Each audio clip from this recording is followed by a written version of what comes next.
네, 하나님이 명하신 대로 하라. 오늘 제가 제목을 또 정했습니다. 부족의 아름다움을 알면 금방 행복해진다. 부족의 아름다움을 알면 금방 행복해진다. 네, 창세기 7장 1절부터 5절까지 말씀 함께 합독하겠습니다. 여호와께서 노아에게 이르시되 너와 내 온 집은 방주로 들어가라. 이 세대에서 네가 내 앞에 의로움을 내가 보았음이니라. 너는 모든 정결한 짐승은 암수 7씩 부정한 것은 암수 2씩을 네게로 데려오며 공중의 새도 암수 7씩을 데려와 그 씨를 온 지면에 유전하게 하라.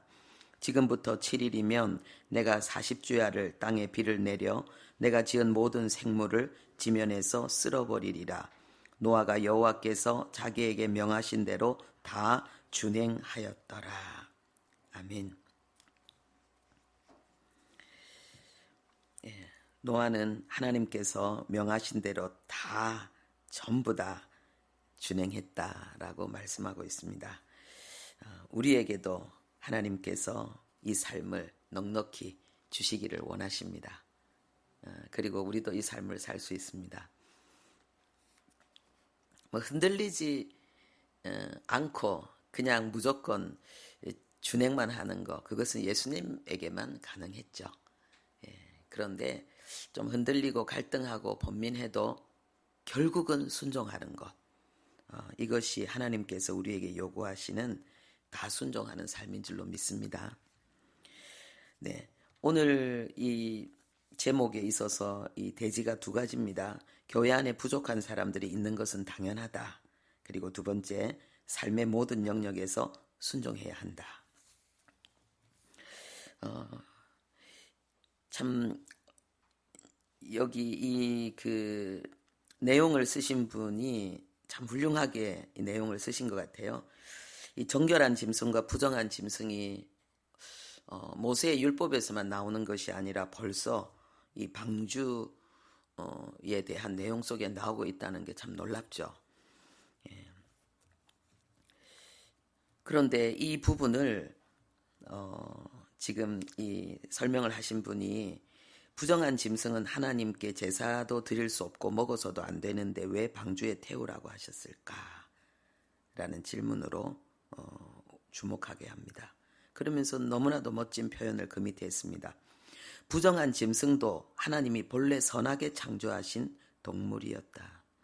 그런데 원죄로 인해 저주를 받은 것이므로 그들도 회복의 대상인 것이다. 이렇게 설명하고 있습니다.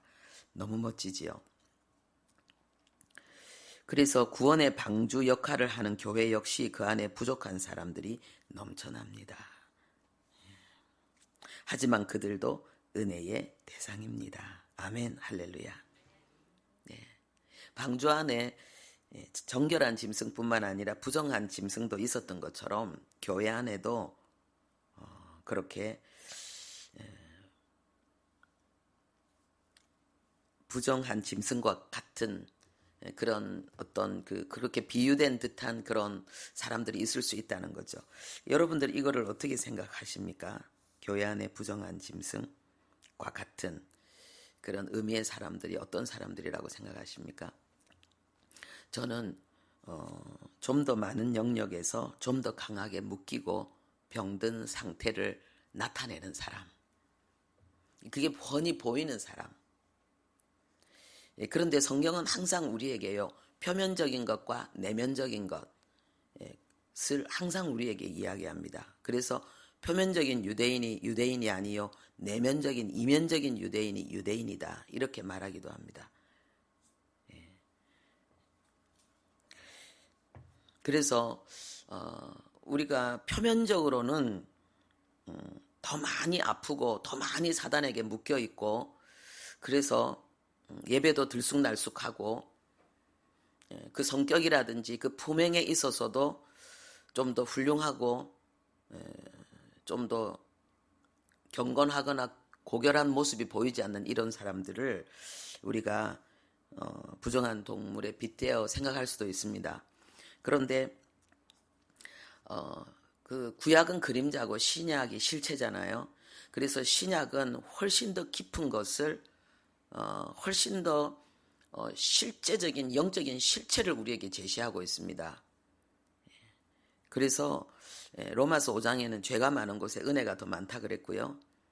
그리고 신약 시대 구약에는 다윗이라 그러면은 신약에는 바울이라고 할 수 있는데 이 바울에 대해서 하나님이 바울의 입을 통해서 친히 증언한 바가 뭐냐? 죄인 중에 괴수라는 것입니다. 그래서 이제 정결한 짐승과 부정한 짐승이 방주 안에서는 그렇게 명명될 수 있지만 교회 안에서는 다르다는 거죠. 예. 교회에 있어서는 누가 부정하고 누가 정결하냐? 우리는 다 근본적으로 예수 그리스도를 통해서 정결해지지 않았습니까? 그런데 교회 안에 더 정결한 자가 있고 덜 정결한 자가 있다는 거죠. 그러면은 그것은 어떻게 하나님은 그걸 보고 계실까요? 우리가 이 정결한 짐승과 부정한 짐승을 하나님께서 구분 지은 그 율법의 내용을 보면은요, 이것은 접촉과 관련이 되어 있거든요. 뱀이 왜 부정하냐? 머리끝부터 발끝까지 온몸으로 땅에 붙어 있어요. 예. 그렇기 때문에 이 땅은 저주를 받은 이 저주의 상징이거든요. 그래서 저주와 이 부정의 상징인 이 땅에 더 많이 접촉되어져 있으면은 부정이고 거기에서 좀 분리되어 있으면은 그러면은 정결한 짐승으로 이렇게 구분했습니다. 그래서 새는 정결한 짐승입니다. 근데 독수리는 왜 부정하냐? 죽은 시체를 먹기 때문에. 그리고 이렇게 물고기들도 비늘이 있으면 더 정합니다. 왜요?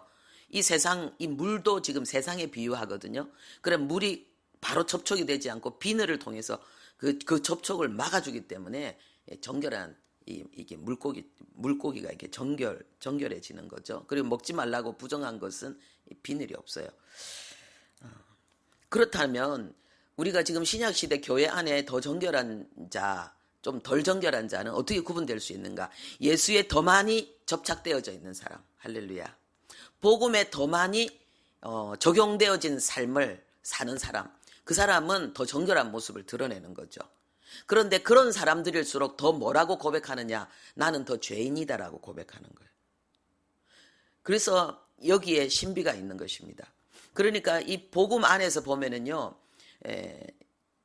예수께 접촉된 자, 이 구약에도 이렇게 피를 뿌릴 때에 피가 이렇게 튀어서 접촉되어져도 정결케 되거든요.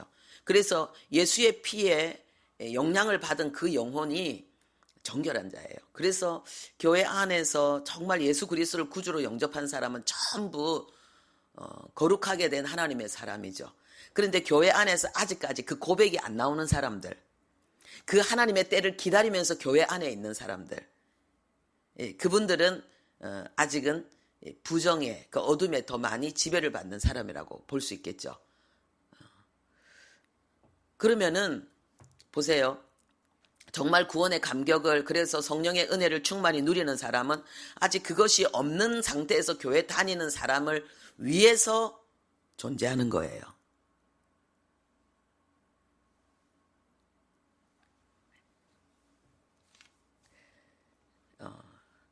하나님께서 이 지금 지구를 돌리고 있고 지금 우주가 충돌하지 않고 충돌할 거라고 했는데도 충돌 안 하고 계속해서 돌아가고 있는 이유는 이 땅에 아직 구원받을 백성이 남아있기 때문에. 그런데 구원받을 백성 중에서 가장 중요한 인물로 우리가 주목해야 될 게 뭐냐면 교회 안에서 거듭나지 않는 영혼. 교회는 다니고 있는데 아직 뭔가 교회가 좋아서 지금 와 있는데 아직 교회에서 사람들은 좋고 그리고 성경의 내용은 좋은데 정말 내가 죄인이고 내가 십자가로 말미암아서 거듭난 하나님의 자녀라는 이 사실이 그 영혼에 아직까지 깨달아지지 않는 사람들. 그래서 풍성한 그 구원의 은총을 누리지 못하는 사람들. 그 사람이 사실은요, 우리에게 있어서 가장 그 VIP고 소중한 대상이에요. 그렇겠죠? 예. 오늘 이 교회 안에 부족한 사람들이 있는 것은 당연하다. 이 부분은 그래서 관계에 대한 순종이다라는 그러한 내용으로 볼 수 있겠습니다. 관계에 대한 순종. 그 다음에 삶의 모든 영역에서 순종해야 된다. 이것은 상황에 대한 순종. 그래서 우리가 이 시대에 노아가 되어서 하나님과 완전히 동행하면서 하나님의 모든 명령에 절대 순종해서 우리 자신이 우리가 몸담고 있는 우리 이 교회 공동체가 진정 구원의 방주가 되는 그러한 하나님의 은혜를 누리기 위해서 우리는 뭐냐? 관계에 대한 순종과 상황에 대한 순종이 우리 안에 철두철미하게 이루어져야 된다. 이 관계에 대한 순종은 무엇을 이야기하겠습니까? 하나님이 내게 허락하신 모든 관계에 대해서 내가 주님의 마음으로 반응하는 거죠. 주님의 뜻으로 반응하는 거죠. 내 판단과 내 기분으로 내 성질로 그들을 대하는 것이 아니라, 그러면 좋은 사람도 있고 싫은 사람도 있어요. 이럴 때는 좋고 이럴 때는 싫어요. 그것은 전적인 순종이 아니라는 거죠. 그것을 내려놓고 그때 바로 필요한 게 자아 죽음이고 자기 부인이잖아요. 그래서 주님의 뜻대로 주님의 마음으로 주님의 뜻을 찾아서 나를 굴복시키면서 나 자신을 내어드리는 것, 내 얼굴을 내어드리고 내 입술을 내어드리고 내 몸을 내어드리고 내 시간과 물질을 하나님의 뜻에 의해서 그 사람에게 내어주는 것, 이게 관계에 대한 철두철미한 순종이죠. 그래서 여러분이 기분이 좋을 때 하는 거는 이방인도 하는 거예요. 근데 내 기분이 안 좋을 때도 하는 것은, 그것은 십자가 지는 거룩한 성자의 삶이에요. 고집과 외식이 아니죠. 하기 싫은데 억지로 하고 신경질 내면서 막 가식으로 외식으로 하는 것은, 그것은 이중이죠. 죄죠. 그런데 하나님의 뜻에 순종하기 위해서 하는 것, 그것은요, 믿음의 선한 싸움이에요. 절대로 쏘으면 안 돼요. 사단은 우리에게 이야기합니다. 너 지금 외식하잖아. 그때 여러분 진리의 근거에서 강력하게 그 사단의 속임수를 믿음의 방패로 막아내시고 성령의 검으로 찔러서 분쇄해버리십시오. 그 세력을. 나는 지금 십자가를 지고 있는 거야. 나는 지금 믿음의 선한 싸움을 싸우고 있는 거야. 나는 지금 내 몸을 내 의의 병기로 하나님 앞에 드리는 거야. 나는 나를 부인하고 예수 그리스도를 높이는 주님의 주되심을 고백하는 아름다운 예배를 드리는 거야. 할렐루야. 여기에서 여러분들이 쏘으면 안 돼요. 많은 분들이. 우리 안에 올라오는 죄의 세력들, 육신의 생각들, 성질, 기분, 이것이 옛사람의 악취잖아요. 죽은 옛사람의 시체에서 풍겨 나오는 악취잖아요. 우리가 아니라니까는요. 그래서 믿음은 선택인 거예요. 순종은, 충성은 우리의 선택인 거예요. 이 선택을 할 수 있는 것은 철저히 복음에 근거해서. 그러면 어떻게 되는 줄 압니까? 우리가 이것이 능숙해지면은요, 우리가 성화되어지고 성자되는 데 있어서 굉장히 좋은 상황 속에 우리가 거하게 되고, 그리고 그 순종할 때마다 성령께서 우리에게 주시는 칭찬이 있어요. 상급이 있어요. 기름 부음이 있어요. 행복해져요. 할렐루야. 그러니까 이게 우리가 복음으로 딱 눈을 떠서 우리가 관계에 대한 순종, 상황에 대한 순종, 여기에 눈을 뜨면은요, 매일 매 순간이 기쁨이고 승리고 너무너무 스포츠 짜릿하게 이를 데 없습니다. 이 승리가 우리 모두에게 있기를 바랍니다. 그 다음에 삶의 모든 영역에서 순종해야 된다는 이 부분에 대해서요, 이 상황에 대한 순종인데, 우리가 삶의 모든 영역에 순종하기 위해서는 또 뭐가 필요하겠습니까? 느닷없이 하나님이 요구하시는 것. 나는 준비도 안 됐는데, 나는 생각도 안 됐는데 하나님이 갑자기 우리에게 불쑥 내미는 것. 한 번도 해보지도 않았는데 자신감도 없고 불안하고 두렵고 언짢고 신경질 나는 그 상황에 대해서 뭐 해야 되는가? 즉각적이고 절대적인 순종을 할 수 있다면은 우리는 이 시대에 노아가 되고 내가 방주가 되고 우리 교회가 방주가 되는 거예요. 할렐루야. 그러면 전도의 축복은 풍성히 누리게 되고, 하나님이 전도자에게 주는 열매가 뭔 줄 압니까? 매력이에요. 아니, 매력 없는 사람한테 어떻게 매료되어서 그 사람이 전하는 복음을 듣습니까? 콩깍지를 탁 씌워주시는 거예요. 실제로 우리 안에 매력적인 부분이 일어나게 하시고, 아주 매력적인 사람이 되는 거예요. 아주 유능한 사람이 되는 거예요. 그냥 사람의 마음을 그냥 이렇게 확 사로잡을 수 있는 그런 필요한 모든 하나님 것들을 하나님이 그들에게 허락하시는 거예요. 그래서 전도의 축복을 풍성히 누리는 사람 보면 빛이 나요. 광채가 나요. 광채가 나요. 여러분들에게 이 축복이 있기를 바랍니다. 근데 전도의 축복을 누리려고 하면 뭐 해야 되는가? 관계에 대한 순종이 있어야 되고 상황에 대한 순종이 있어야 돼요. 이 상황에 대한 순종에 적극적인 사람은 그 사람들은 이 영적인 그 힘이 그러니까 이 내공이 쌓이는 사람이에요. 이 성화 영적인 깊은 단계 그것은 은밀하고 깊은 게 아니에요. 표현되어지는 거예요. 그것은 뭐냐? 관계에 대해서 즉각적인 순종과 우리에게 주어지는 모든 돌발 상황과 환경에 대해서 성경적으로 주님의 마음과 주님의 태도로 즉각적으로 반응할 수 있는 그게 고차원적인 영성이에요. 생활 영성이에요. 삶의 영성이에요. 이것을 벗어나서 다른 그거는요, 미혹이에요. 귀신의 가르침이에요.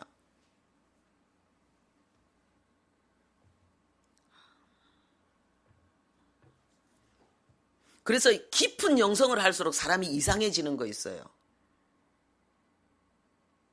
그런데 성경이 말하는 깊은 영성은 뭐냐? 어린아이가 되는 거예요. 자유로운 거예요. 어린아이는 누구나 다 좋아하잖아요. 진짜 이상한 사람 말고는 다 좋아하잖아요.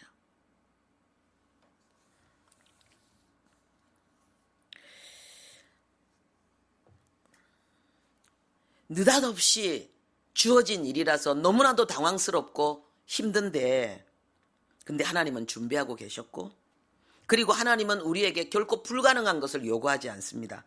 그런데요, 진짜 여러분에게 정말 오늘 제목이 제가 정한 제목이 뭐냐? 부족의 아름다움을 알면 금방 행복해진다는 거예요. 그래서 관계에 대한 부분을 아까 말씀드렸고요. 이 상황에 대한 부분이 뭐냐면 정말 나는 준비도 안 됐고 너무 당혹스러운데 범사의 여호와를 인정하기 때문에 갑자기 주어진 이 모든 상황에 대해서 내가 하나님의 뜻으로 알고 절대 순종하는 그런 마음의 태도로 주님을 바라볼 때에 어떻게 되는가? 그때는 내가 아니잖아요. 그때는 육이 아니잖아요. 완전히 영이잖아요. 그렇기 때문에 성령의 강한 임재에 사로잡히게 되고요. 영적인 그 활동력이 강력하게 일어나기 때문에 강한 카이로스의 삶이 우리에게 그때 펼쳐지는 거예요. 어려운 관계를 우리가 주님의 사랑으로 주님의 그 진리의 그 내용으로 반응하고 우리에게 주어진 갑작스러운 곤란한 상황을 그런 철저한 진리의 근거에서 우리가 순종할 때에요. 우리 안에서는요. 어마어마한 영적인 카이로스의 삶이 펼쳐지게 돼 있어요. 우리 자신이 영적인 강력한 사람으로 바뀌게 돼 있어요. 그래서 여러분 성경을 많이 알아서 영적인 사람이 되는 게 아니에요. 기도 많이 한다고 영적인 사람이 되는 게 아니에요. 영적인 사람을 만나서 여러분들이 교제한다고 영적인 사람이 되는 게 아니에요. 여러분의 삶 속에서 하나님이 주시는 그 거룩한 뜻 가운데 철저한 순종, 철저한 순종, 관계에 대한 철저한 순종, 상황에 대한 철저한 순종, 철두철미한 순종, 그거예요. 그래서 하나님이 사무엘을 통해서 말씀하신 거예요. 순종이 제사보다 낫다. 이거는 어마어마한 진리입니다, 여러분. 그런데 그 순종이 멀리 있는 게 아니고 오늘 지금 나의 삶 속에 있다니까는요. 순종하기 힘든 관계, 순종하기 힘든 상황, 여러분들이 거기에 철두철미하게 순종할 때 여러분 안에는요, 더 이상 죄와의 싸움이 힘들지 않아요. 그리고 여러분의 삶에서 이 신앙생활이 그냥 날개를 달게 돼 있어요. 지는 싸움에서, 영적으로 지는 싸움에서 이기는 싸움. 예수 믿는 게 힘들다가 아니라 예수 믿는 게 얼마나 신나는데 말씀 준행이 어렵다가 아니라 말씀 준행하는 게 쉽지, 이게 간단하다니까요. 바로 이 영역이에요. 그거를 지금 어디에서 하나, 지금 관계가 힘든 그 사람을 철저한 십자가의 그러한 그 정신으로요 끌어안는 거예요. 그 왜 힘든 줄 압니까? 내 자아가 살아있어서 힘든 거거든요. 나를 위하는 마음 때문에 힘든 거거든요. 내가 아직도 세상을 사랑하고 세상적인 가치관과 논리가 내 속에서 펄떡거리고 있기 때문에 힘든 거거든요. 그렇기 때문에요. 나에게 가장 힘든 그 사람은 나에게 가장 귀한 사람이에요. 나에게 최고의 선물이에요. 그것을 선물로 끌어안을 수 있을 때에 진짜 예수님이 내 영혼의 내 삶의 주인으로 등극하시는 거예요. 그리고 나에게 주어진 어려운 상황에 대해서 내가 절대 순종할 때에 정말 내 속에 얼마나 많은 거부와 반항과 그러한 얼마나 많은 내 안에 그 변론이 일어납니까? 그런데 그것을 전부 잠재우고 하나님이 내게 요구하시는 일에 절대 순종할 때에 그때 진짜 예수님이 주인된 그 삶이 실제가 되는 거예요. 요즘 왜 이렇게 새벽이 부흥회 같지요? 어제도 그렇고 오늘도 그렇고. 여러분 신앙생활은 쉽습니다. 성경도 쉽습니다. 말씀 준행은 쉽습니다. 그 턱을 못 넘어서 그래요. 그 문지방을 못 넘어서 그래요. 성소와 지성소 사이에 있는 그 문지방을 못 넘어서 그래요.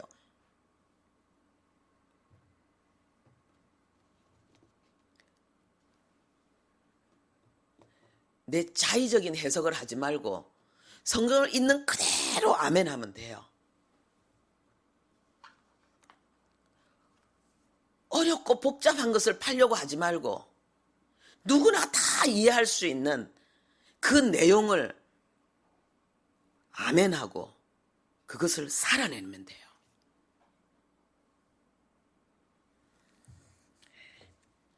기도하겠습니다. 하나님, 말씀에 오직 아멘할 수 있는 우리, 기록된 그대로 믿고자 할 때에 성경은 연애 편지가 되고 성경은 우리 영혼의 양식이 되고 이 하나님의 말씀은 짐이 아니고 내 인생에 너무나도 고마운 안내서와 지침서가 됩니다. 언제 어디에서 무엇이 터질지 모르는 지뢰밭 같은 인생을 살아갈 때에 이 말씀이 하나님 그 모든 것을 피하고 우리가 원하는 소망의 아버지 그 삶을 이룰 수 있는 아름다운 너무나도 고마운 하나님이 주시는 내비게이션이 됩니다. 말씀 준행이 어렵다고 하는 사단의 소리가 우리 안에서 완전히 떠나가게 하시고 우리가 양심으로 그것을 아멘이라고 고백할 수 있는 그 축복으로 나가게 해 주옵소서. 관계에 대한 어려움, 상황에 대한 어려움, 하나님 그 이유가 무엇인지를 자세히 살펴보면서 내면 속에 우리의 옛 자, 하나님 아버지여, 이미 주님이 십자가에 못 박아서 죄의 종된 우리의 옛사람은 시체가 되었는데 그 악취에 의해서 휘둘리고 있는 비성경적인 우리의 사고방식, 성경을 부정하는 복음으로 절대적으로 아멘하며 순복하지 못하는 우리 안에 있는 진리를 대적하는 잘못된 생각들을 끄집어내게 하시고 복음 앞에 절대 순복하면서 복음의 능력을, 승리와 영광을 누리는 우리 모두 되게 해 주옵소서. 예수님의 이름으로 기도합니다. 아멘.